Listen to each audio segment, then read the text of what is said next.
Trauma and Triggers contains explicit content. Please check the show notes for details.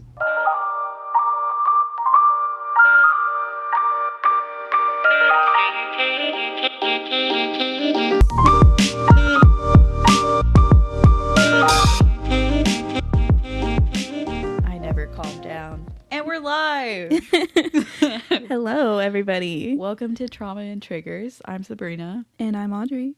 And today we're talking about a topic near and dear to our heart. Overstimulation and stimming. I recently, someone was listening to the podcast and they let me know that we never introduced ourselves or the podcast on the episode that they were listening to. So I'm trying really hard to remember at the top of every episode. I feel like we usually do. We did it in, what were they listening to? Everything Wrong with Erotica, one of our more popular episodes. Oh, damn. That's like our second most popular. Yeah.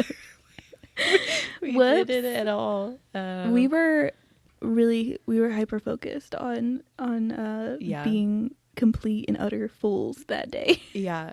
That was the day that like tech stuff kept happening. Yeah. Like with the SD card. Well, what happened, it wasn't the tech's fault, it was my fault. I lost the SD card. Mm-hmm. Went to go buy another one, got one that had too many giga. So drove back to my house and got the right one. So yeah, it was a long day. Yeah, for just one unstructured. It was like 3 or 4 hours. We just had to do one episode. This shit was fucking crazy. Yeah. But not today. Today we've just been brainstorming all day. So I feel like my brain's a little bit. We came up with 30 new episode ideas just for shits and giggles. Now we have 62 total episode ideas. Yeah. So. She's over here counting. I don't know why. Okay. Numbers and data don't matter. Just look. Just look.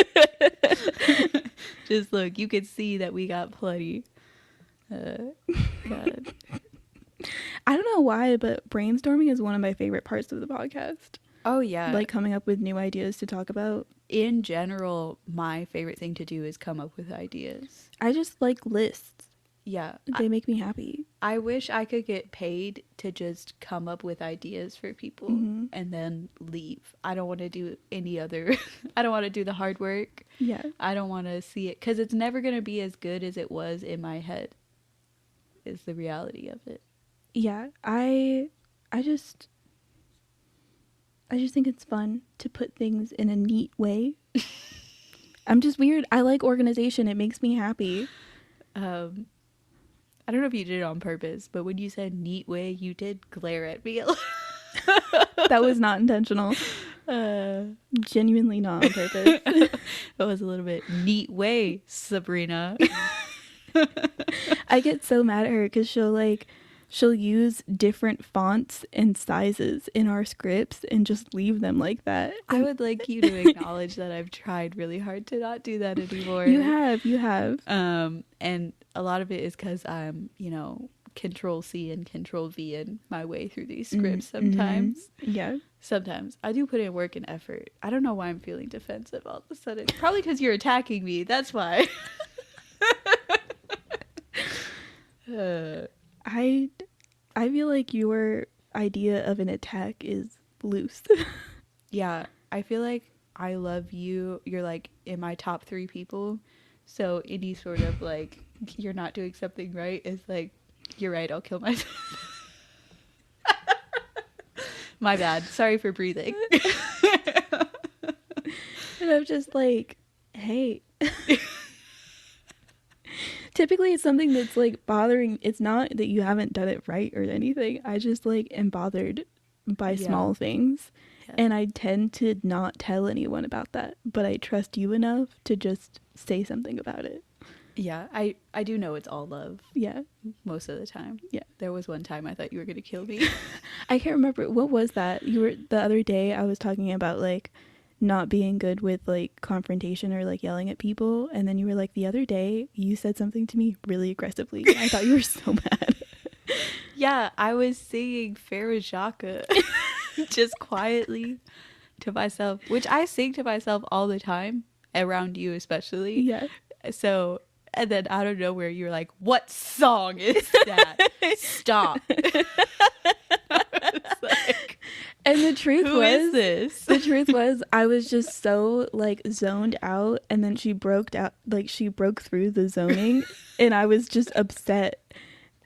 It wasn't the song, it wasn't that you were singing. I was just like, what the fuck? I was just mad at everything. So funny, because in my head I was like, she was traumatized to this song. Something happened while this song was playing, as if Farajaka plays regularly.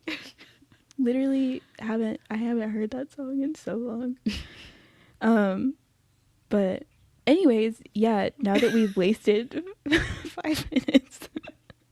Wasted, gone forever. Gone.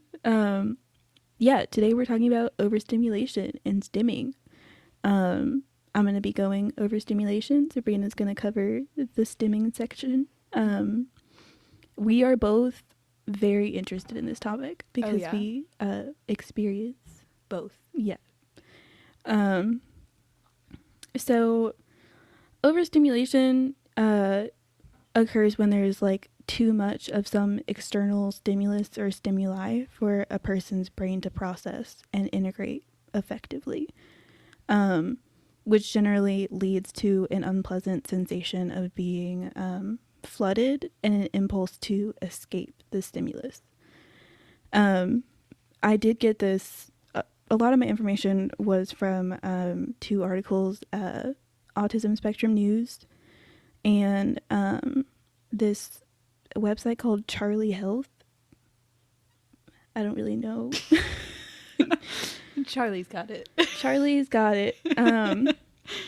But yeah, so typically there's just a lot of like senses being activated and too much of it at once. Mm-hmm. And then you're just like, I gotta get out of here. I can't handle this. Yeah. And so like some signs and symptoms of being overstimulated would be like becoming bothered by, excuse you.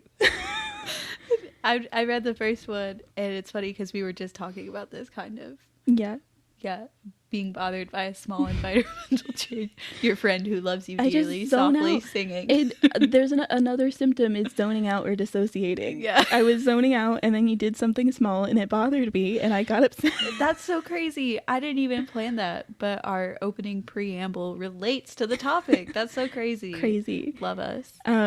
So anyways, before Sabrina rudely interrupted me, signs and symptoms. One of which becoming bothered by small environmental changes, feeling restless, keyed up, or on edge, difficulty sitting still or concentrating, feeling more irritable or angry, strong urges to leave or escape, feeling dizzy, disoriented, or confused, zoning out or dissociating, and like more physically a racing heart or high blood pressure. Mm-hmm. So yeah, I think for me it's very fascinating that like overstimulation feels like so much, mm-hmm. and then like the outside presentation of that can simply just be zoning the fuck out. Yeah. Like I'm feeling too much right now. My body is literally shutting down. Mm-hmm. Which happens to be going on almost every day that we work together. I see it. Yeah. So personally for me, when I'm overstimulated, like there's like a difference. I think that sometimes when I'm zoning out, it's like I'm just zoning out. It's not necessarily because I'm overstimulated or anything. But sometimes coming out of that headspace, I feel overstimulated a lot. Mm-hmm. But I don't know how to explain overstimulation. It's like everything that's touching me, everything I'm hearing, everything I'm smelling is like just irks me. Yeah. It's just like an insane, overwhelming, like I need to be naked. I want to be put in a straitjacket in a silent white room. Somebody lock me the fuck up, because everything that's around me is too much. Yeah. And it all feels wrong. It's like, it's literally painful for me. I feel like something that overstimulates me regularly is like heat. Mm-hmm. Like being too hot, and then immediately everything else is bad. Yeah, I agree. Yeah, like it's something I've noticed when I'm overstimulated is the movement of my body. Like I can feel one part of my body rubbing against another part, and I'm angry. Yeah, clothes, like certain textures really get to me. Like an itchy sweater. Dude. I will literally throw up. Yeah. My bra, when I'm overstimulated and I have a bra on, I'm the worst person to be around. Yeah. Or I'll just take my bra off in inappropriate places. Yeah, let me just fix this real quick. Unclasp bra. Takes it off. Throws it. Yeah, it can be so many things, but typically it's like, for me, it's usually sound and feeling. Yeah. That are my main issues. Like when there's multiple conversations happening at once, I really struggle. Because it's like my brain can't concentrate on any one thing because there's so much like sensory input. Yeah. And I either shut down or I have a panic attack.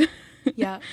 Something I've had to do, because I've like worked in management before, is people will be coming to me telling me things, and I have to be like, stop, one person at a time. I can't listen to 3 people at once, which I feel like everybody is that way. Yeah. But still, it does really, it's frustrating. Shut me down. Yeah. So some science behind it. When people get overstimulated, their nervous systems are working in overdrive. So there's like a resulting increase of stress hormones like cortisol, that are basically like, it's causing your body to have very physical reactions to your environment. It essentially enacts fight or flight mode. Which is, there's also another, I don't think anybody ever talks about this, but there's like freeze, fight, flight, or freeze. There's also fawn. Fawn is freeze, I think. I don't know. You're the psychology student. I think it's the same thing. I thought freeze was just like fawn is like freezing up. Fawn is just like more an emotional response where you kind of like attach to someone. And to me, fawn was like a reference to deer in the headlights, which is a freeze. To me, fawn is a word that means fawning all over someone. No. I'm pretty sure that they both mean freeze. I'm like almost positive. Do we want to take the time to look it up? We can, yeah. All right, I'm just going to look up fight, flight, freeze, fawn, flop. Okay, we got to stop adding words. Flop. They're listed as separate things. Fawn. Fawn, when it feels safer to be submissive and obedient than flight or flee or freeze. Freeze is like playing dead or playing possum. Okay. So I guess they are a little different. But fawn, you just kind of do what other people want you to do. Yeah. So some of the, according to health.com, fawn is having a hard time saying no, being a people pleaser, pretending to agree with someone, doing what you're told no matter what, putting others' needs before your own, and not being able to set boundaries. But that's really interesting because it's like, that just seems like some personality issues. That's like just it's not general, like a response. Yeah, it's not a like physical. There's, panic mode. It's not panic mode. That's just like. Yeah, it seems like a It says continual this response. response is common in abusive situations. So it seems like a response to like an Prolonged. ongoing Yeah. thing. Okay. Okay, work. So sidebar. And we're back to the main bar. Okay. So basically, overstimulation enacts fight or flight mode. Not fawn. We're not including fawn in this. So typically, overstimulation is related to neurodivergent people, like people with autism or people with ADHD. However, neurotypical people can also experience overstimulation. Yeah. It's also commonly correlated to people with disorders related to trauma and anxiety, like PTSD or acute stress disorder, which I think for me, like, this kind of makes a lot of sense because the act of overstimulation and the response to overstimulation is very similar to like a panic attack or like a high anxiety situation. So it makes sense that it's correlated. Right. It all just seems interconnected. You know, there's the same bodily response to overstimulation as there is to a panic attack. Same emotional response. It makes sense. So how to help, what to do. If you're experiencing overstimulation really frequently, it helps to identify your triggers. Like, what is causing you to have this reaction to your environment on a semi-regular basis. This can help you better prepare for future events so you don't get overstimulated. I'm laughing because my trigger I have to go to 5 days a week. Our trigger is work. For at least 8 hours. Yeah. Yeah. So the next one is control your environment. And then I put in parentheses, if possible. Yeah. Avoid environments you know are going to be full of triggers. This will help alleviate frequency of symptoms. That's so funny. This was not planned. Yeah, you know what's funny? What I did to help with my environment is rope my best friend into the negative environment so that she could help me regulate my emotions. And you know what? It did work. A little bit it worked. It did work a little bit. Yeah, I did bring her to a terrible place, which I feel I needed a job. It's okay. It is what it is. So develop a plan. Create a set of grounding techniques to help when you begin to feel overstimulated, as well as an exit strategy if needed. So like grounding techniques could be, you know, like box breathing or finding ways to connect to specific stimuli, like separate that stimuli.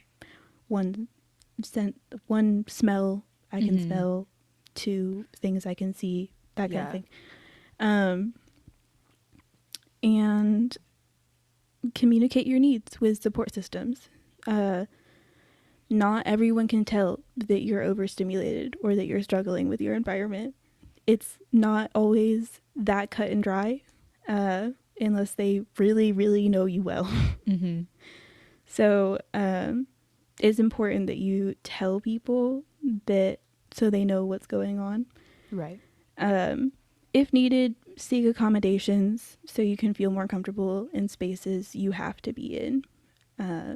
This fits a little bit more for people who are diagnosed with something. Yeah. It's kind of hard to explain to somebody without a legitimate medical reason because we live in this environment. Yeah. But if you have the ability and you need to do so, find a way to change the environment that you have to be in.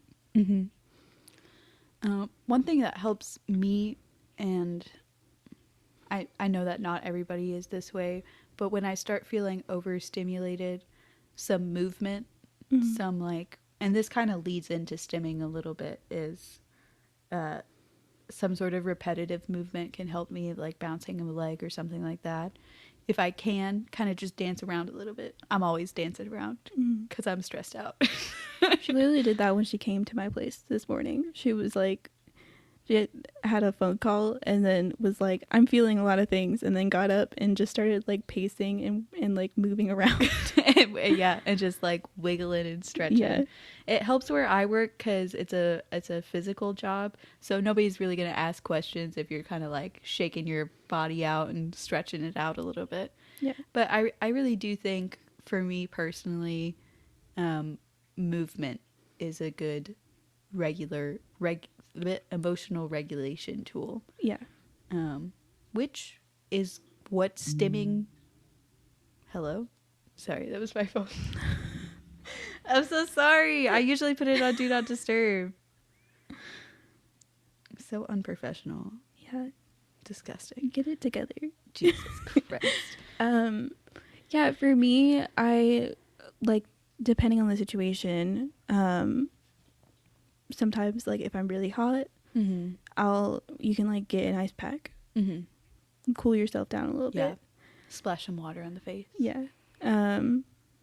Just honestly just try to regulate whatever sensory input is feeling like too much. Yeah. If you're hot, take your clothes off. You know, depending on the situation, that could be a viable option. You have to have at least one layer of clothing on. Dude, that whenever I get high, immediately I want to be naked. Immediately. I do feel like I get overstimulated when I get high, and that's part of the reason why I struggle with it so much. Yeah, I was talking to my therapist about this. She said that typically when you smoke cannabis, your sensory input is turned up to like 10. So you're feeling so many different things all at once. So it can lead to like overstimulation and freak out, which has been the case for me often. I think that's and I do take my clothes off and lay on the ground, the cold ground, and cover my eyes. I think that is also part of my problem, is that I'm just like, and that's why I always tell people, like, I really only like to smoke when I'm alone, because like I can put up with the like sensory stuff if I can manage what is making me feel like there's too much happening. Because I like to be a little, a little faded, Yeah, every now and again. I also don't want to be in a group environment where there's 3 conversations going on. My shirt is too tight. I'm hot. Someone smoking a cigarette. It's like, I don't want to be there anymore. Yeah.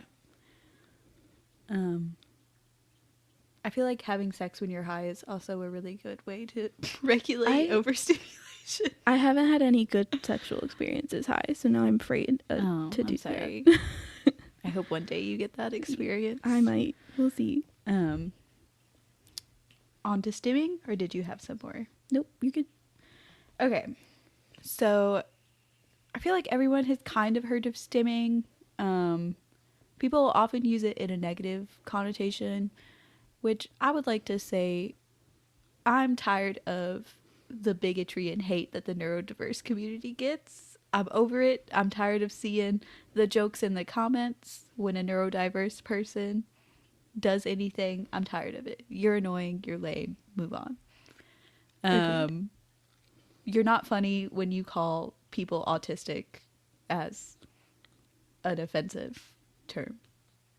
And I can't believe I even have to explain that. But it is what it is. I feel like no one who listens to our show is doing these things, but we do work with fuckheads who do these things. Yeah, and I hope they hear this one day, and I hope they know that I think they're a fuckhead when they say autistic as a slur. You are a fuckhead. Yeah. And stop it. So what stimming is, in the broadest sense, is self-stimulatory behavior. It involves repetitive movement, repetitive sound. Most people agree that it is an attempt to regulate emotions, whether they're positive or negative ones. some people aren't sure. Some people think it just sort of happens. So some examples of stimming that you often see in the neurodiverse community is finger flicking, hand flapping, clapping, rocking. Rocking is one of my favorite stims. Pacing. This next one makes me laugh. Repeating words or phrases. Echolalia. Echolalia. Echolalia. Why does that make you Echolalia. laugh so much? Because we have one. Yeah, echolalia. We have one. We have a few. That We is definitely funny. have a few. Humming is also common. Mm. So I found this paper called Stimming is Autism Language Review and Case Study by this woman, Catherine Haas. And she posits that stimming is a type of nonverbal communication used by neurodiverse people. But since it has been historically shamed, social scientists and psychologists have only recently started to study it as a form of nonverbal communication. I thought that was an interesting little thing. And I will link that in the show notes. Some personal examples of stims, which we've already mentioned. I don't know if, legally I can say that this is a stim. I don't think anyone's going to have a legal issue. I don't think the police are going to come after me. So we've done this in one of our episodes. We started off an episode and never explained it. Yeah, and my partner was like, "Hey, what the fuck is that?" So I don't even remember what episode it was. I think it was squirting, or was it really squirting? I think it was either squirting or the one before it. Okay, there's like an old Vine of Dr. Phil reading off some threats that a person gave, and then there's a song playing in the background. Dooby dooby doo. Ah. Shut the hell up, bitch. Go kill yourself. You're stupid. You're ugly. I'm gonna kill you. You're an alcoholic. I hope you go sit in the road and a car runs you over. And that's the whole thing.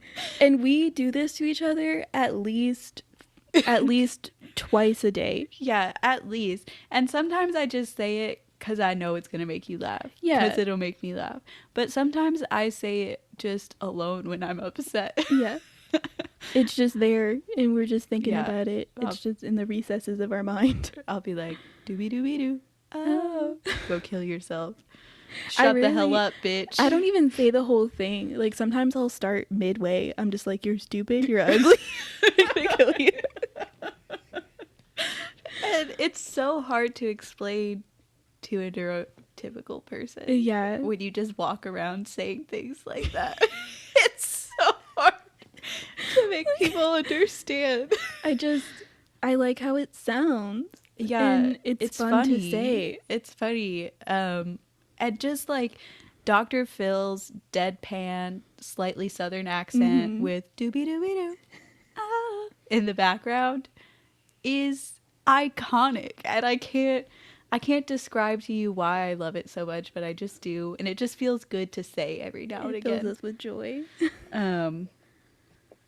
Also, one thing that I do is we have a coworker who has a very distinct accent and way of speaking. And I'll just... Shit, duh, fucking idiot. I'll just walk around saying that. I started doing that too. And I'll do it alone as well. Like, it's just something I say. Yeah. And it's like I'm still, if I hadn't developed this, I would still be swearing. You know what I mean? But now it's got the accent to it. And I only ever say it with that accent now. I can't just say shit normally. Yeah, and there's a little bit of a question mark if these are stims.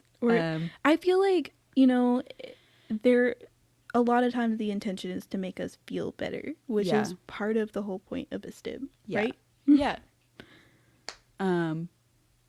So it's hard to say. I mean, there's definitely like, I'll do a lot of like vocal popping, which I won't really like do because I feel like that's annoying to hear, but just like ticking my tongue and stuff like that. Walking around whistling. And these are also things that neurotypical people do. So, yeah. Are you moving on to the next segment? I was, but if you have some to add. So I think one of my weird things, first of all, I don't stim in front of people. Typically, I feel bad about doing it, so I don't do it because of society. But I used to stim a lot as a kid. Like I would like rocking, and I would put my fingers in my ears because I didn't like sound. I don't know if that's a stim. I don't think that's a stim. Ear covering okay is usually considered a stim, but usually it's like cover, uncover, cover, uncover. Yeah, I would just cover. Yeah, I just didn't want sound coming in. Everybody needs to shut the fuck up. Shut up right now. I also, a lot of my stims are not wholesome stims. I wouldn't say harmful. Like, I'm not doing harm to myself, but like I pull at my hair a lot. I don't rip it out, but I do, like, from the roots, I'm just pulling at my hair. Yeah. I used to, like, just peel the entire epidermis off of my thumb. This is so terrible. And fun fact, I don't feel like you've seen me do this, like, in a funny way, but I do legitimately hit myself. Yeah, it is funny. I do that alone. Yeah. Like, I just get frustrated, or like whenever I'm having a hard time focusing, I do that. Yeah. I think I hit myself too. Usually on the head. Yeah, it's typically, like, I'm not slapping myself or anything. I'm just like, get some. I used to. I don't do it anymore because I have a husband who sees me naked all the time. But I used to, like, he sure does. I used to scratch the fucking shit out of myself. Like, I would just start scratching and then not stop, and I'm bleeding. Yeah. Usually on my chest too. I do that when I'm high. Yeah. It's weird. It's a weird thing, and it's hard to explain, but it's just right. Did you have more you wanted to say on that section? No, you're good. I often use fidget toys too. Audrey, God bless her, gave me some really cool fidget toys for Christmas, and I love them very much. I have a problem where I lose stuff all the time, so I mostly use them at home. Yeah, that's fair. And we've also stolen a few fidget toys from clients. We sure yeah. We just take things sometimes. And I feel like the places where I need fidget toys the most, people will look at me like a crazy person the most. So I just don't. We've kind of already hit on this subject. I'm such an ass. I, like, write a whole script detailed point by point, and instead I hop around and do whatever the fuck I feel like when we're recording. But I'll just hit this point again. Who stims? While most common among neurodivergent people, specifically people with autism and people with ADHD, everyone technically stims. A good example I saw is, technically a stim is, like, if you stub your toe and then you're, like, jumping up and down or, like, doing some hand flapping or something because it hurts so much, that is, like, a stim to a sudden pain. Yeah. I thought that was an interesting way to think about it, because I feel like no one's thinking about stimming in that kind of way. Yeah. You know? Yeah. I feel like as a neurodiverse person, the world is painful. So I'm just trying. My hand flapping is just me trying to get through the world. Please leave me alone. I just want to get through the day. I'll take no questions. Why do people do it?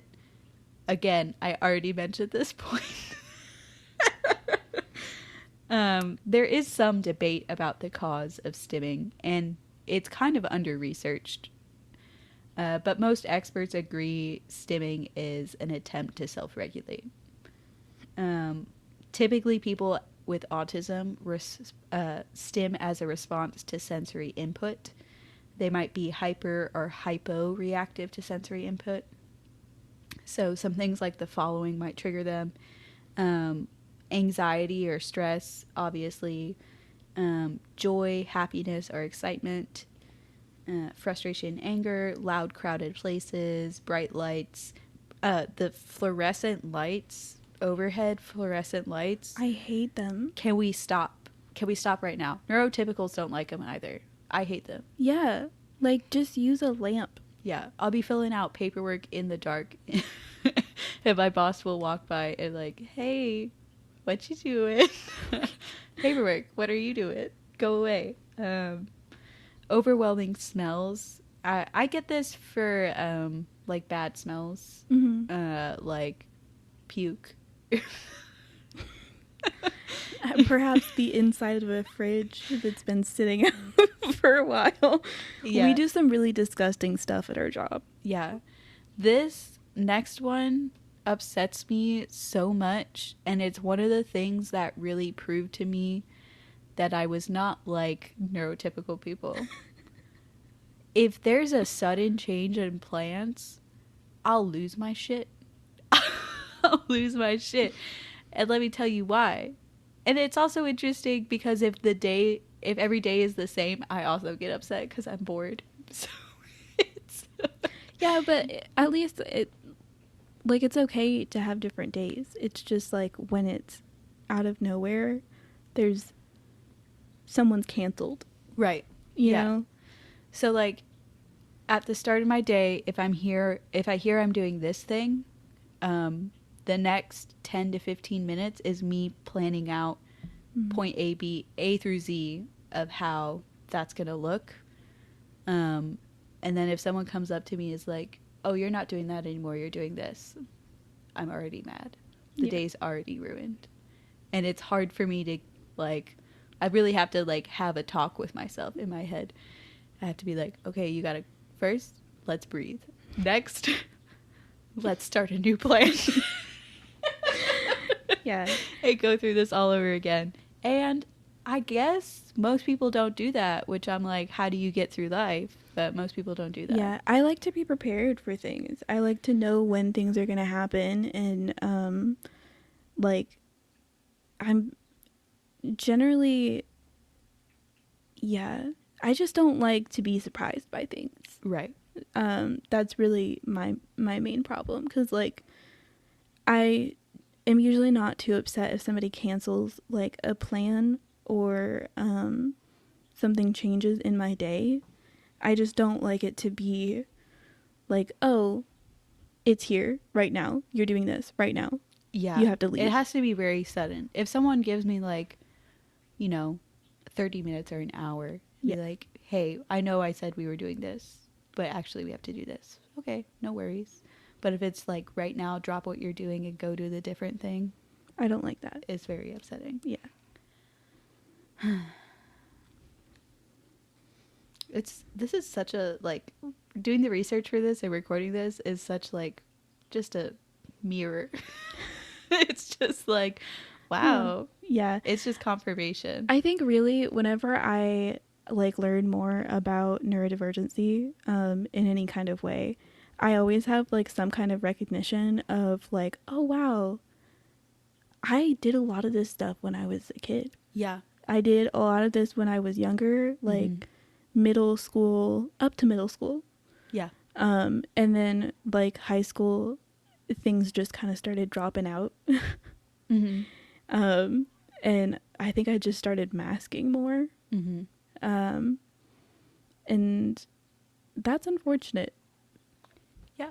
I think that I enjoy being able to just be who I am. And now I have a hard time doing that.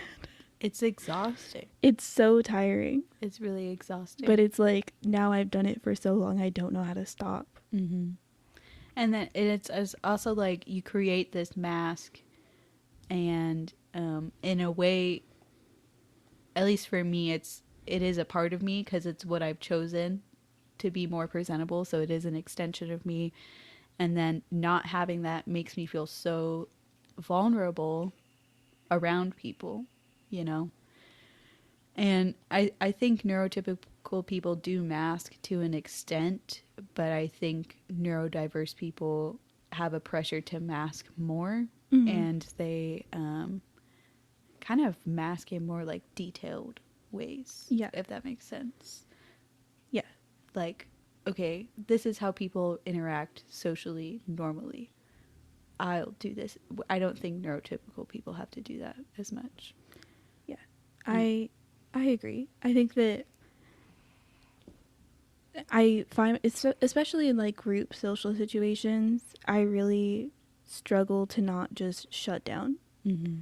because I'm immediately like all of the expectations and the things that other people are doing. I'm like, I either don't relate to it or there's too much going on for me to even like put myself in the conversation. Mm-hmm.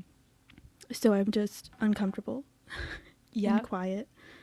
And I feel the opposite way. I feel more comfortable if I'm controlling the situation Mm-hmm. in a social setting, making everybody laugh, and running the show. Like, Mm-hmm. that's how I feel most comfortable. Um, and I wish that I could more often just like sit back and let the things happen and not feel like, you know, I don't know if that makes sense. It does. I get it.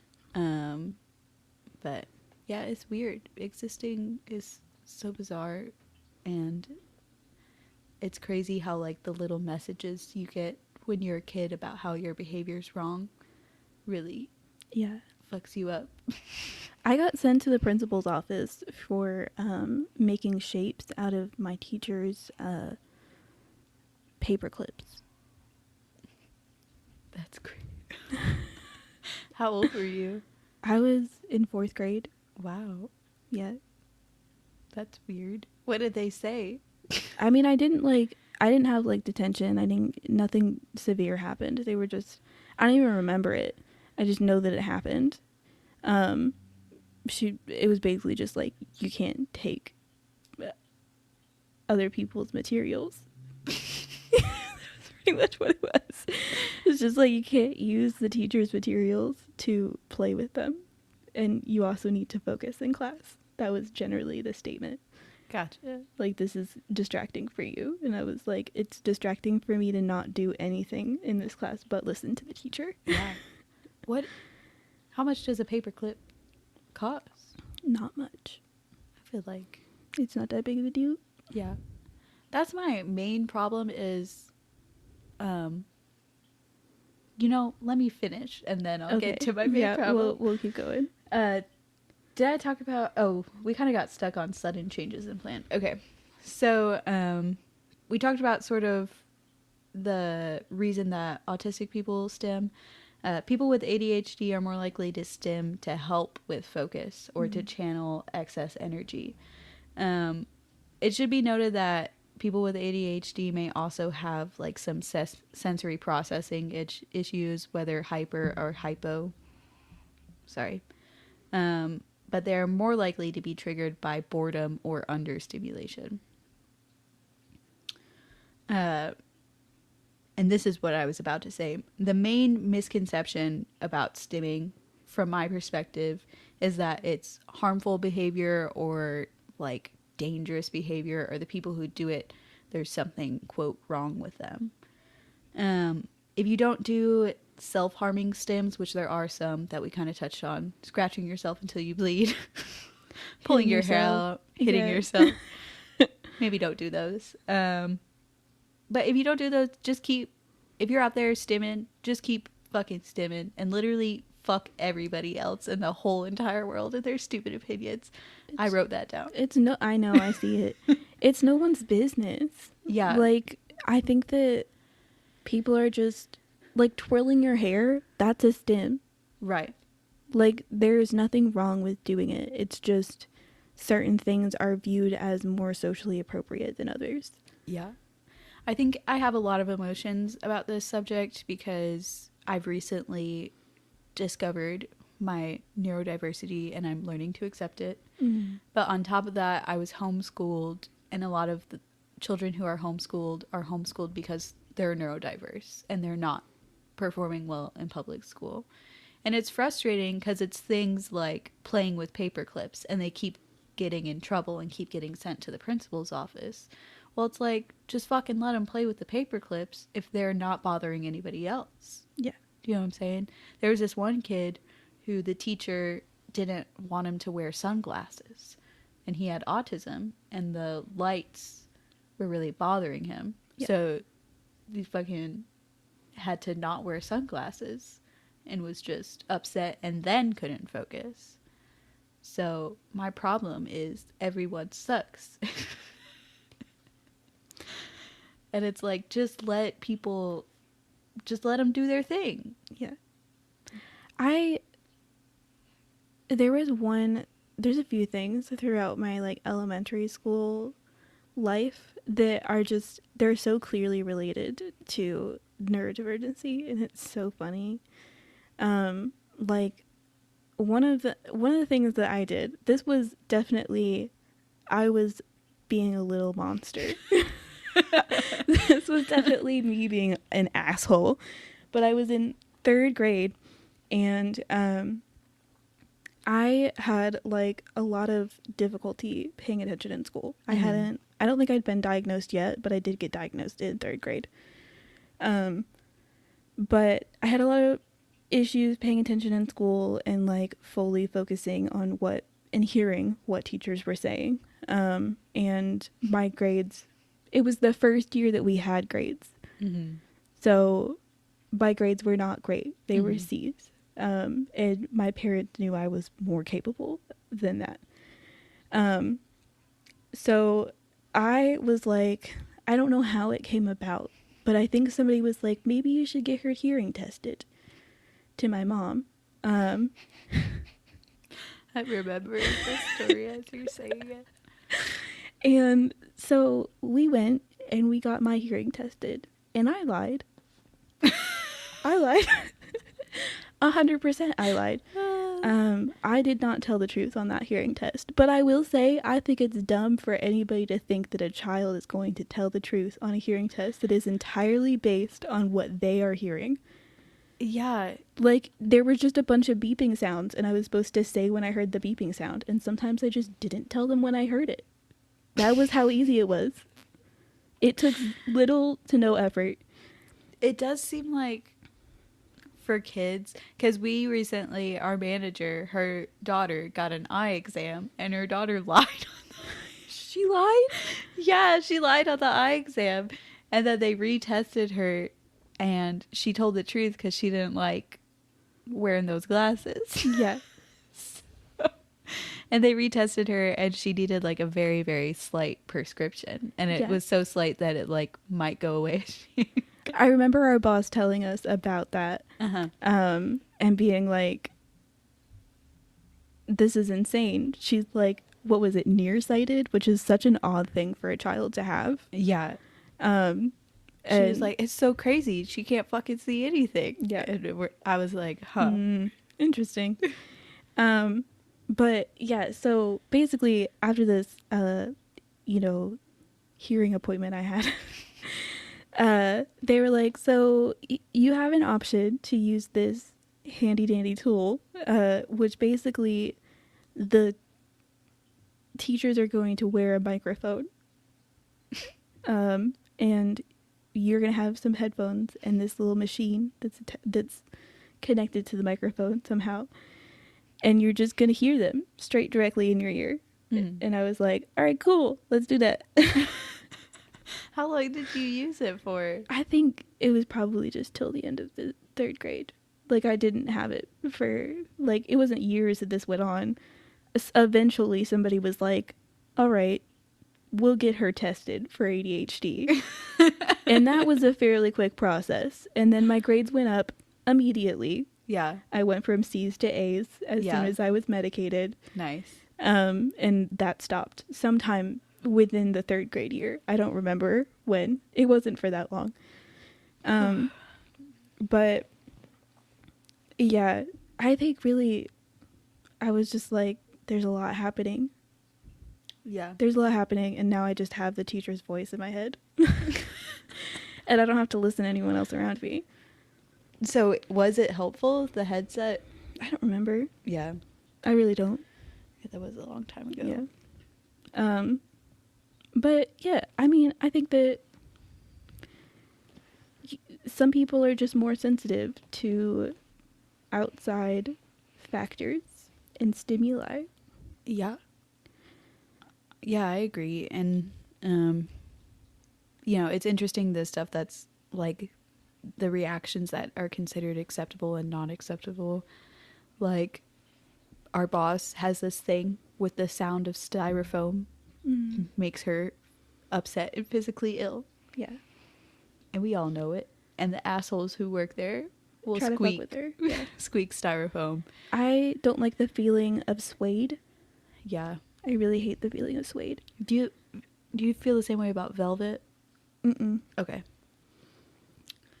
I don't like Velcro. I don't even like the sound of Velcro. Velcro doesn't bother me that much. I won't buy clothes with Velcro. I You won't know- involve myself with Velcro. You know when like metal handles, they're not rusty, but like the film on top of them kind of goes off, and it's Yeah. like a Flaky. it's a very dry, like metal texture. Mm-hmm. There's no coating, there's no smoothness to it. That is probably one of my least favorite feelings. My grandma has an entire set of knives where the handles, that coating has just come off of it. And I have to literally like wear an oven mitt to be able to use those knives. It makes me physically uncomfortable. I remember the first time you pointed out to me that I might be neurodiverse. Actually, you said you have ADHD. Yeah. Was we worked at our old job, and there was like a laminated piece of paper or something, and the plastic was flaking off, and I started gagging, and I said, "That's gonna make me throw up." I don't even remember this interaction. And you said, "Girl, you have ADHD." Actually, what did you say? You said, "Have you ever looked into neurodiversity?" Because I was really like, something about like all the small little flakes of plastic and the sickening crunch It's was really making me physically ill. right, and it's like so specific to the person because it's hilarious. Yeah. We've actually found a piece of styrofoam at my apartment and individually tore it into pieces. It's probably hundreds of We pieces. spent at least an hour doing this. Yeah, just tearing chatting. it up. And those flakes are fine for you, but plastic flakes are bothersome. It's like it's like, it's giving dead, dry skin vibes. Yeah. That's what bothers me. Yeah. But yeah, I mean, if you're a neurotypical person listening to this, just be nicer to the neurodivergent people out there. There's a lot of difficult things Yeah. being inputted to their brain. Yeah, and if you're neurodivergent, just try to accept yourself more and stim when it feels comfortable and you need to. Genuinely, it is so much. Masking is a helpful tool. I will not say that masking is bad for you, because it is sometimes very necessary to exist in society. Yeah. But replacing masking for all other forms of emotional regulation can't be healthy. From experience, it's not healthy. It's not healthy. It's exhausting. Your brain is going to be tired. It's a lot of time pretending to feel okay when you don't feel good. Yeah. I mean, there is a term, I don't know if there is for the ADHD community, but like a common thing that's documented in the autistic community is autistic burnout.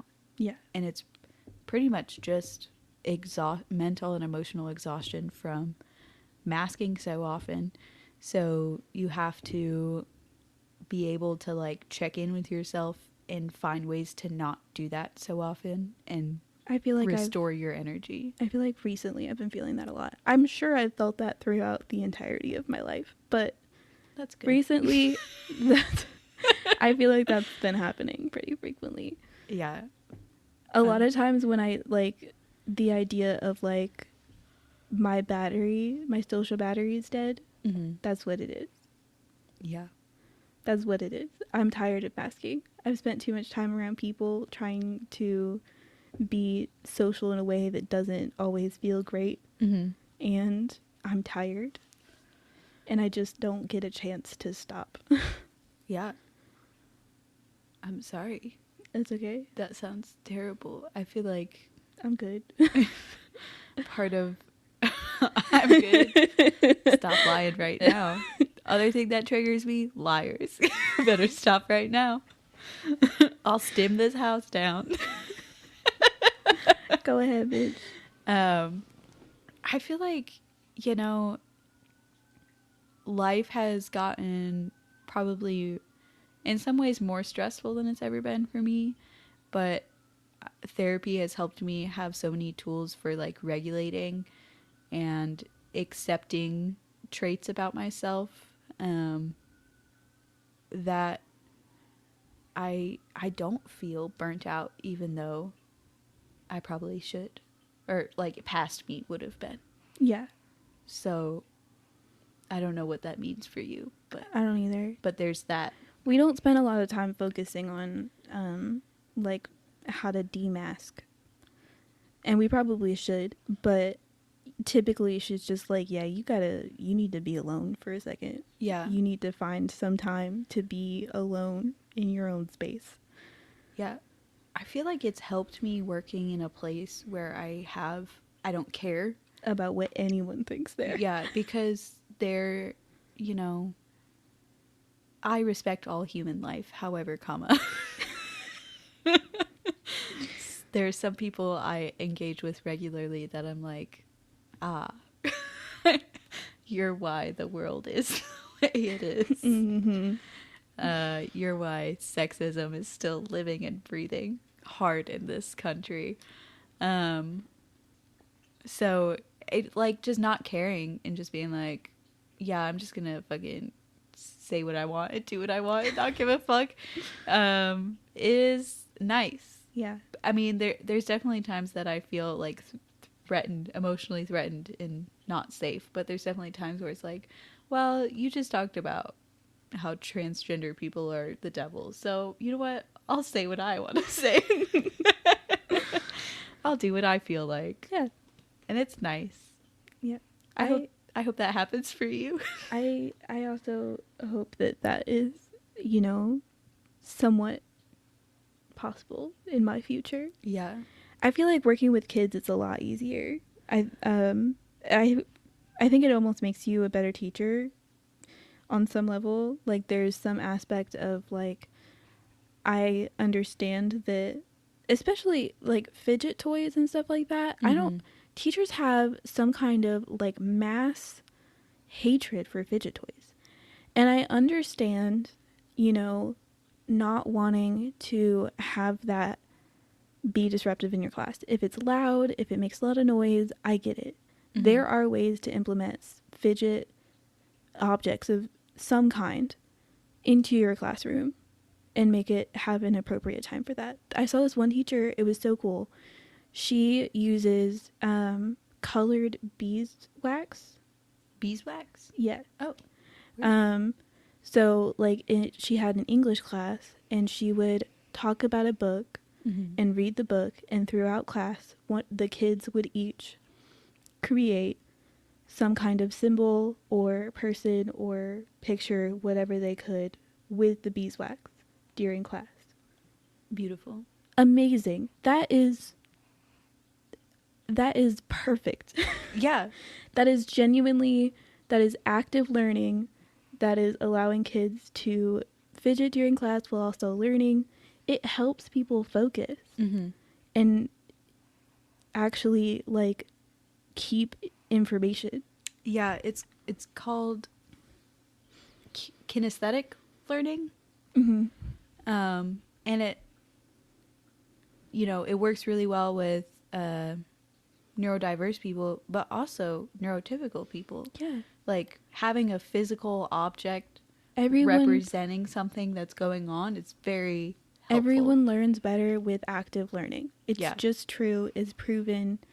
And honestly, once you get past elementary school, you just don't do it anymore. Yeah.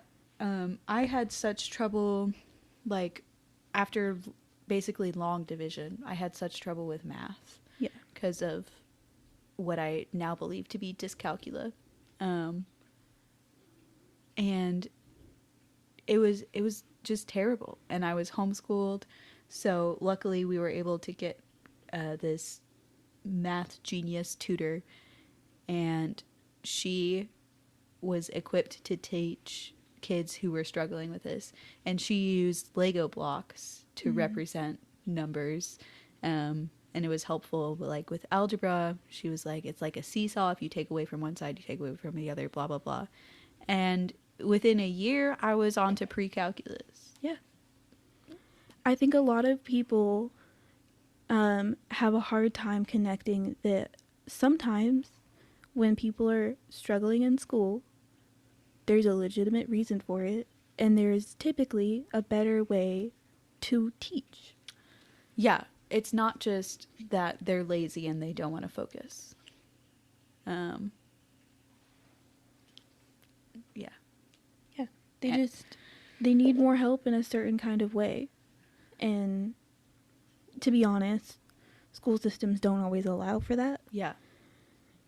It's not always the teacher's fault, but there are definitely numerous teachers out there that have a hard time understanding that concept. Right. And that's why in the homeschooling community, there are a lot of neurodiverse kids, is because the school system is not always equipped for them. Yeah. And they will thrive better in an environment that can be more supportive or support them in the ways that they need. Right. Anyways, that's our TED Talk for the day. Yeah. Turn into something else there at the end. Mm-hmm. It's always a journey. You know, I walk into an episode thinking it's going to be one way, and then something else comes out, and I kind of live. We stayed on topic for the most part. We just wanted to talk about the education system a little bit. Yeah, we really did stay on topic the whole time. It wasn't anything bad. Wow. Good job, team. We did it. And by team, I just mean you and me. We're the only ones here. It's all us. Well, thank you guys so much for listening. I really hope you enjoyed this episode, and I hope it opened your eyes to a community you maybe don't know a lot about. And if you're a part of this community, it helps you be a bit more gentle with yourself. Yeah.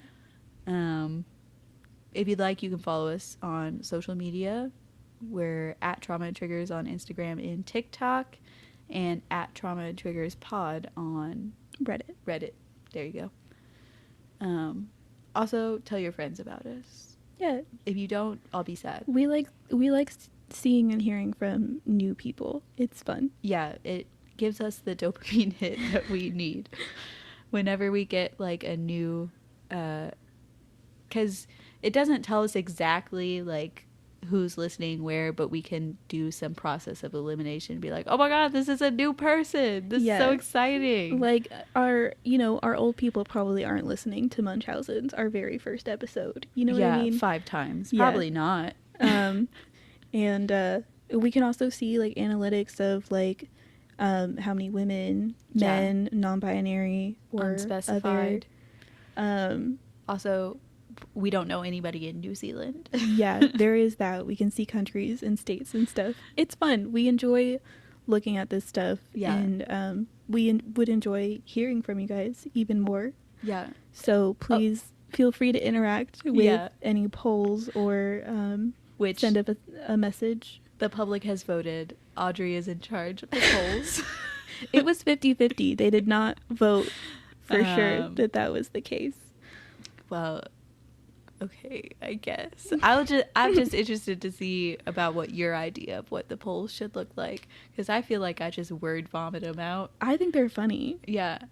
What happens is I edit an episode and upload it, and my brain's tired from editing, so it's just like bloop bloop bloop.